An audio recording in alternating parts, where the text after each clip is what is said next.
श्यामलाल, उसकी बीवी सुमित्रा और उसकी बेटी पूनम दामोदर नाम के गांव में रहते थे। श्यामलाल अनाज के कारखाने में काम किया करता था। श्यामलाल सारा दिन पसीना बहाकर कारखाने में खूब मेहनत से काम करके शाम को 2 पैसे लाता था। मालिक, ये आज का काम तो मेरा पूरा हो गया। मेरी आज की तनख्वाह दे दो आप मुझे। वो क्या है ना, आज घर का राशन लेते हुए जाना है। हाँ हाँ ठीक है, पहले ये 2 बोरियां उठाकर अंदर रखो और अपने पैसे ले जाओ। श्याम का मालिक संजय बहुत ही बेरहम किस्म का था। वो कारखाने में काम करने वालों को पूरे पैसे नहीं देता था। फिर थोड़ी देर में श्याम अपने घर का राशन लेकर घर जाता है कि तभी उसके भाई उमेश का फोन आता है। और भैया, कैसे हो आप? मैं तो बढ़िया हूँ उमेश, तुम बताओ। और वहाँ गांव में सब कैसे हैं? यहाँ भी सभी बढ़िया हैं।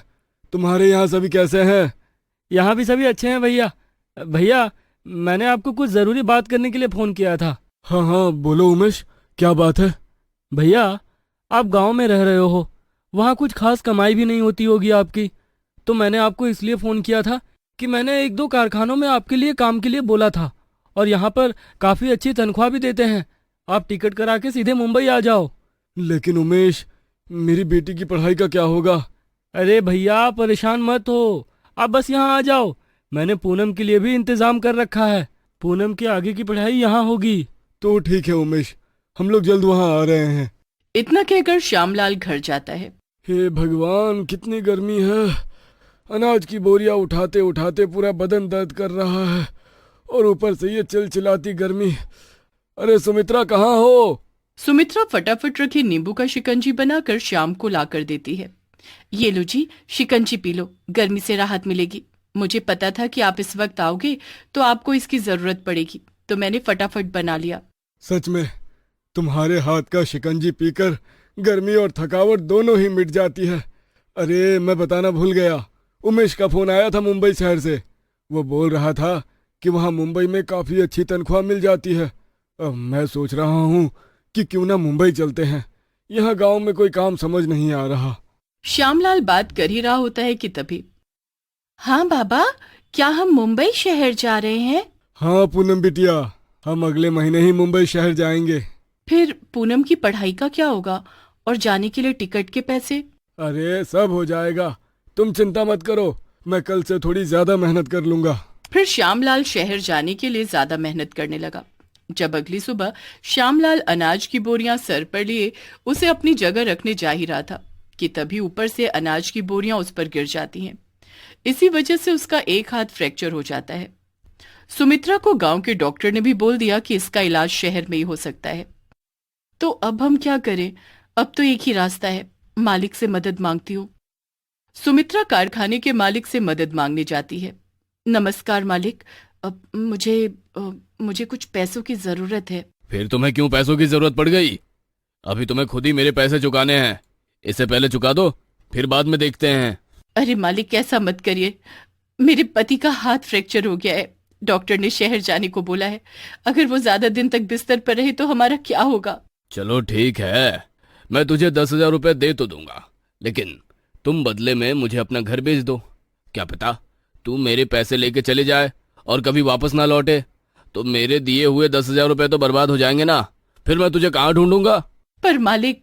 बार बार कुछ नहीं, अगर तुझे पैसे चाहिए तो अपना घर बेचना पड़ेगा। सुमित्रा बेचारी करती भी क्या, वो उसे अपना घर बेच देती है। तो ठीक है मालिक, मैं अपना घर बेचने के लिए तैयार हूँ। फिर सुमित्रा तुरंत ही मुंबई का टिकट कराकर सीधे मुंबई पहुंच जाती है। सोचा था यह शहर आकर कारखाने में नौकरी करूंगा, खूब मेहनत करूंगा, बिटिया भी पढ़ लिख जाएगी, पर सब खत्म हो गया मेरे कारण। सुमित्रा, तुम मेरी कब तक ऐसे सेवा करती रहोगी? ऑपरेशन का खर्चा और दवाइयाँ भी, इतना कुछ कैसे संभालोगी? उमेश भैया, अब आप ही इन्हें समझाइए। अगर यही हिम्मत हार जाएंगे तो मेरा और पूनम का क्या होगा? हाँ भाभी, श्याम भैया, आप बिल्कुल भी चिंता मत करो, सब कुछ समय से ठीक हो जाएगा। आपको जब तक किराए का मकान नहीं मिल जाता तब तक आप लोग हमारे साथ ही रहो। और मैंने सरकारी हॉस्पिटल में भैया के नाम से अपॉइंटमेंट भी ले ली है, अब हमें वहां जाना है। श्यामलाल का इलाज शुरू हो जाता है। सुमित्रा के ऊपर इलाज और दवाइयों का खर्चा और साथ ही साथ पूनम की पढ़ाई के खर्चों के लिए सुमित्रा को कमाना जरूरी था। ऐसे ही एक दिन, उमेश भैया और भाभी, आप लोग सुबह से मेरे साथ हॉस्पिटल में लगे हुए हैं। आप लोग बैठो, मैं बस तुरंत चिल्ड शिकंजी बनाकर लाती हूँ। हाँ सुमित्रा भाभी, आपने ये बहुत अच्छा काम किया। गांव में थे तब पिया करते थे शिकंजी, यहाँ शहर आ गए तब से गांव का जैसा शिकंजी पीने को नहीं मिला। तभी सुमित्रा सभी के लिए शिकंजी बनाकर लाती है। शिकंजी तो आप बहुत अच्छी बना लेते हो भाभी, सारी गर्मी झट से दूर हो गई। सुमित्रा शिकंजी बहुत अच्छा बनाती है। जब मैं गांव के खेत में काम किया करता था ना, तो मेरी थकावट सुमित्रा के हाथों की शिकंजी पी के तुरंत ही गर्मी से राहत मिल जाती थी। लेकिन अब तो मेरे हाथ की वजह से मैं अब कोई काम नहीं कर सकता। अरे श्याम भैया, फिर उदास हो गए? हम लोग आपका इलाज कर रहे हैं ना, देखना कुछ समय में आपका हाथ ठीक हो जाएगा। अगर तुम बुरा ना मानो सुमित्रा, तो मैं एक बात बोलूं? हाँ हाँ, बोलो ना भाभी। तुम इतनी अच्छी शिकंजी बना लेती हो, तो तुम शिकंजी बनाकर बेचने का काम क्यों नहीं शुरू कर देती? इससे तुम्हारी कमाई भी हो जाएगी। बात तो तुम सही कह रही हो भाभी, आपके हाथ का लोग शिकंजी पियेंगे तो बहुत पसंद करेंगे। अगर आप कहो तो मैं आपके लिए एक दुकान और कुछ बर्तनों की व्यवस्था कर देता हूँ। इससे आपकी कमाई बहुत अच्छी होगी भाभी, देखना। अगर ऐसा हो जाए उमेश भैया तो बहुत अच्छा रहेगा, और आप मेरे लिए इन सभी चीजों का इंतजाम कर लो तो बहुत मेहरबानी होगी। तो ठीक है भाभी, मैं कल ही इन सभी चीजों का इंतजाम कर लेता हूँ। उमेश अगले ही दिन अपनी भाभी सुमित्रा के लिए एक दुकान और कुछ बर्तनों का इंतजाम कर लेता है। फिर सुमित्रा शिकंजी बनाने का काम शुरू कर देती है। पहले तो उसकी दुकान पर कुछ ही ग्राहक आए, पर जिन्हें शिकंजी पसंद आती वो दोबारा जरूर आते। ये देखकर सुमित्रा को दिल से शांति मिली। अब सुमित्रा के हाथों से बनी शिकंजी ग्राहकों को बहुत पसंद आने लगी, और देखते ही देखते लोगों की भीड़ भी बढ़ने लगी। फिर कुछ महीनों बाद, सुमित्रा, तुम्हारी मेहनत और लगन की वजह से हमने आज किराए का घर भी ले लिया और पूनम बिटिया भी स्कूल जाने लगी। मैं ये तुम्हारा एहसान कभी नहीं भूलूंगा सुमित्रा। सब ऊपर वाले की कृपा है जी, वही हमें दुखों से लड़ने की ताकत देते हैं। और उमेश भैया ने भी हमारी बहुत मदद की है। भगवान की कृपा से सब अच्छा होगा।